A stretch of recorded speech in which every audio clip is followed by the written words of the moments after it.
കമ്മിയാണ്.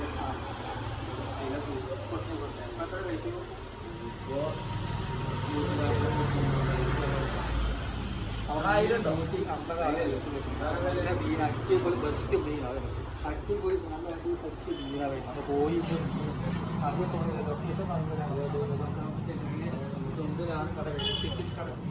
അപ്പോൾ അതേപോലെ നല്ല മീൻ ഫ്രഷ് മീൻ അടിപൊളി സൂപ്പർ മീൻ അരി ചന്തരി തോടി കഷ്ണ മീൻ എല്ലാം അടിച്ചു കൊടുത്ത മീൻ പോയി നല്ല വിലപ്പോലെ 150 മീൻ റേറ്റ് 150 ഒക്കെ റേറ്റ് വരും. അതേപോലെ മീൻ നല്ല കോഴി ചിക്കൻ എല്ലാ റേറ്റും. അപ്പോൾ അടുത്ത വീഡിയോ